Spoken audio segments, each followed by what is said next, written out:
organic, unpredictable, unknown, lovely, beautiful, a sense of fulfillment.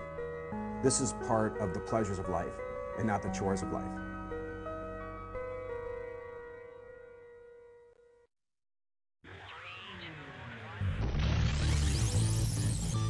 Coming up on Daily Iowan TV, an expansion gets the axe. CY Governor Terry Branstad is rejecting a Medicaid expansion in Iowa.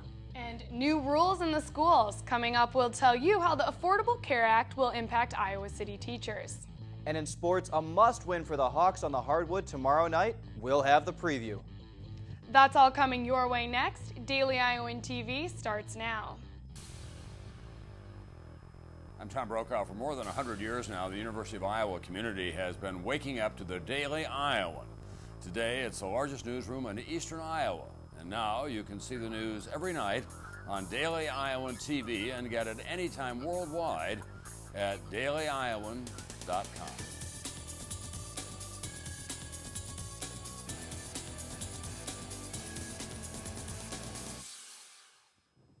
Thanks for tuning in to your Tuesday edition of Daily Iowan TV. I'm Nicole Meehan. And I'm Lauren Moss. Cuts across the board will force many federally funded programs to tighten the belt on costs. Locally, these cuts will be felt hardest by the Iowa National Guard and offices that work with unemployed Iowans. Medicaid, another program that relies heavily on federally funding, will also be cut. As sequestration comes closer to effect, the number of people who qualify for Medicaid will increase while funding will decrease. Daily Iowan TV's Anna Theodosis tells you how Governor Terry Branstad plans to deal with these changes. It has been almost 50 years since Medicaid was created through the Social Security Act of 1965. But after expanding and growing for so long, one Iowa lawmaker has put a halt to the health insurance program in the state. Governor Branstad announced on February 23rd that he will not expand Medicaid within the state of Iowa. Medicaid is a national program helping families that meet a certain criteria. Branstad told reporters he'd like to broaden the Iowa Care Plan instead of expanding Medicaid to another 150,000 Iowans. According to documents given to Daily Iowan TV by the Iowa Department of Human Services, 400,177 people in Iowa are on the Medicaid program as of January 2013, but almost 510,000 people are eligible.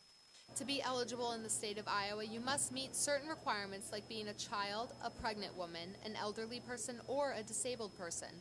Eligibility is also determined on income levels. Officials at the University of Iowa hospitals and clinics said they will not be taking a public stance on the issue and will leave it up to policymakers in Des Moines. But one UI political science professor voiced his opinion, saying he can see where Branstad's reasoning behind his decision is. So, for Branstad, there's some concern about what will happen to healthcare policy over the next couple of years, and then what the long-term costs for the state will be to add people onto this program. Lay also said he thinks the public's reaction to Branstad's decision will be mixed. People like the idea of increasing coverage, especially given the people who are covered are the people who are the least likely to afford private health insurance and are currently on Iowa Care. And so, there's some support for that. But there are other people, I think, who are also concerned about the long-term state costs for the program. On January 1st, 2014, federal law will expand Medicaid eligibility across the United States. Anna Theodosis, Daily Iowan TV. Healthcare funding cuts will also affect education. Teachers and other part-time education employees could face layoffs as a new law comes into effect for 2014. The Affordable Health Care Act will force Iowa's school districts to extend health care insurance benefits to part-time employees who work more than 30 hours a week. The school districts will have to choose between extending benefits or reducing hours, so part-time employees do not qualify for the increased benefits. The changes are set to begin in 2014. Well, just when you thought the winter storms were behind us, say hello to Winter Storm Rocky. That's right, Nicole. A winter weather warning is in effect until Wednesday afternoon as areas across the state prepare for snowfall, ice, and high winds. For your late-breaking weather update, let's toss it out to Whitney Blakemore as she battles the elements. Whitney, what can you tell us about the weather? Well, Nicole, there is a winter storm warning out for Johnson County until midday Wednesday. The roads are expected to get icy and the snow is going to continue to blow into tomorrow. I will have more of this week's weather coming up shortly. Thanks, Whitney. While the weather may be causing some delays on Wednesday, the 2013 Spring Job and Internship Fair is still on schedule. The event will be in the main lounge of the IMU from 11 until 4. Be sure to dress professionally and bring copies of your resume and student ID. There will be a photo booth in the student hospitality room to take professional photos for a LinkedIn profile. For a full list of the 130 organizations that will attend, check out the Pomerantz Career Center website. And still to come on Daily Iowan TV, delays ahead. See why travel outside of Carver Hawkeye Arena might be a little slow starting Wednesday. And in sports, a visit from our wrestling insider, Cody Goodwin. That's coming up in just a bit, but now let's check in again with Daily Iowan TV's Whitney Blakemore for your local weather forecast. And Whitney, what can we be expecting this week? Thanks, Lauren. Well, as I said earlier, the snow is coming down and it is not stopping anytime soon. Tomorrow morning, we'll start off with temps hitting the high 20s and the snow still coming down at about 80% chance. As the day goes on, unfortunately, so does the snow at about a 70% chance. And finally, as we head into tomorrow night, the snow will ease up a bit to only a 40% chance, and the temperature will be staying consistent throughout the day at 28 degrees. As we look into our 6-day forecast, we can expect the snow will stop after tomorrow. Thursday and Friday have highs around 30 with some partly cloudy skies. For Saturday, we will see a slight drop in the temperature with a high only at 23 and a low at a freezing -4. But that cold temp won't be around for long, as next week brings highs in the upper 30s with partly cloudy skies. That's all I have for weather. Back to you guys at the desk. Thanks, Whitney. Snowy conditions and new road construction near Carver Hawkeye Arena may make you want to leave a little earlier for the men's basketball game on Wednesday night. Fans can expect delays from lane closures starting February 27th on Hawkins Drive. The road will go from 4 to only 2 lanes, 1 in each direction. The construction will be near the Pomerantz Family Pavilion, just next to Kinnick Stadium.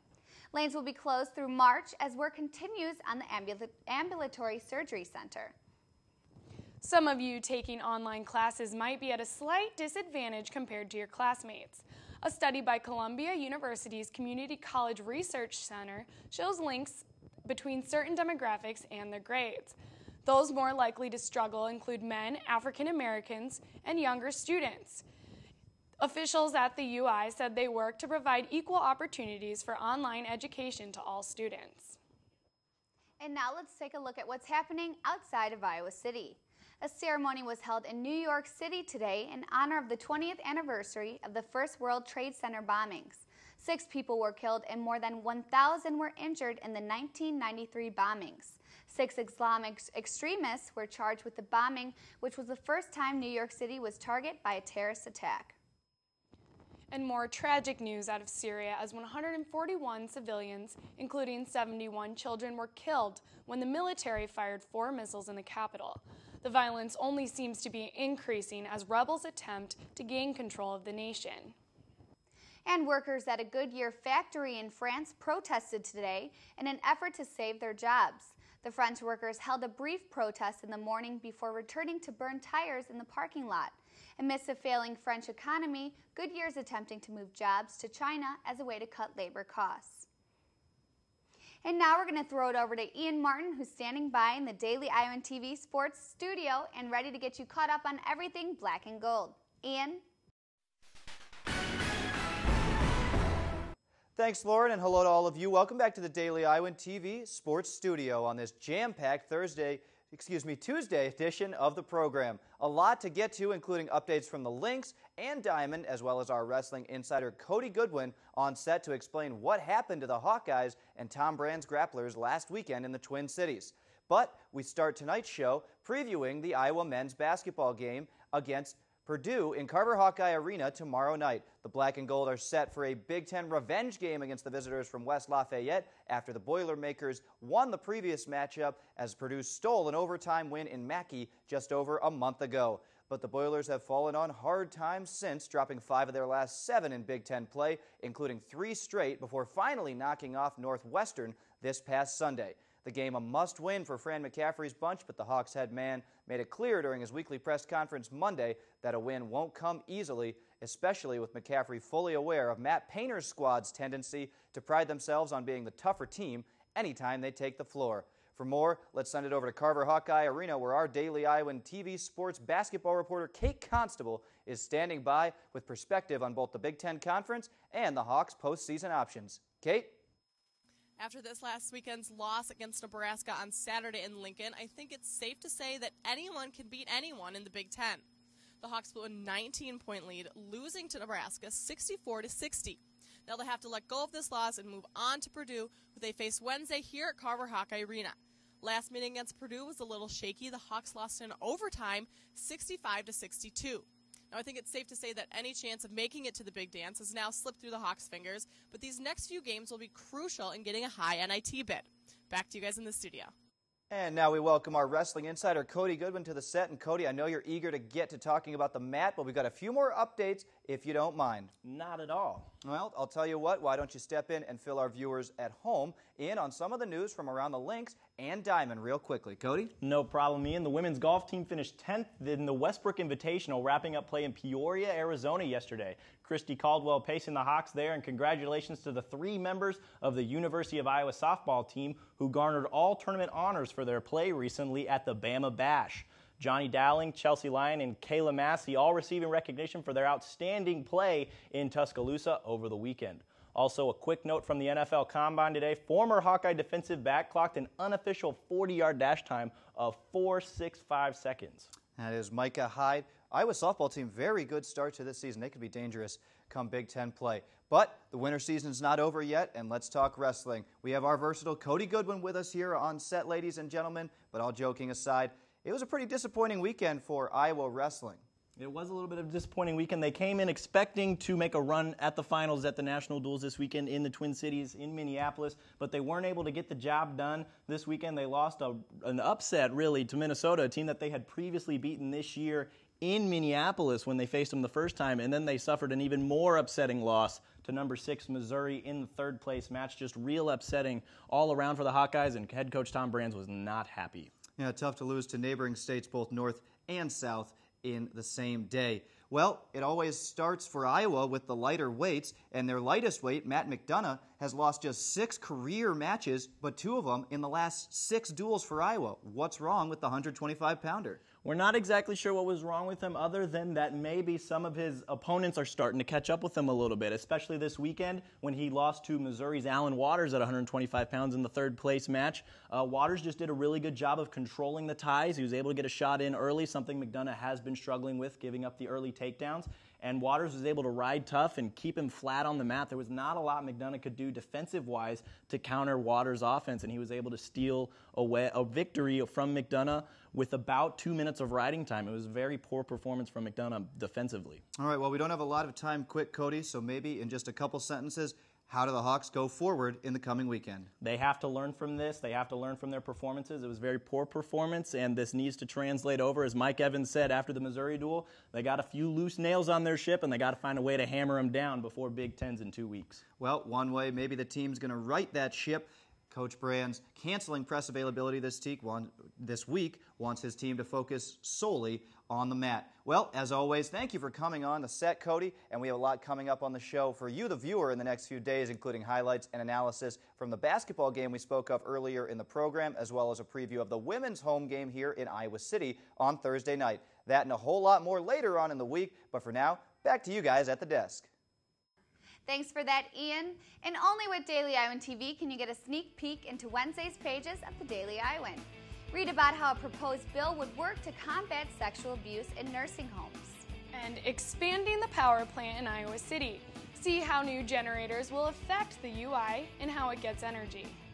And that's your latest edition of Daily Iowan TV. Be sure to check us out tomorrow or anytime online at dailyiowan.com. Thanks for watching and have a great night.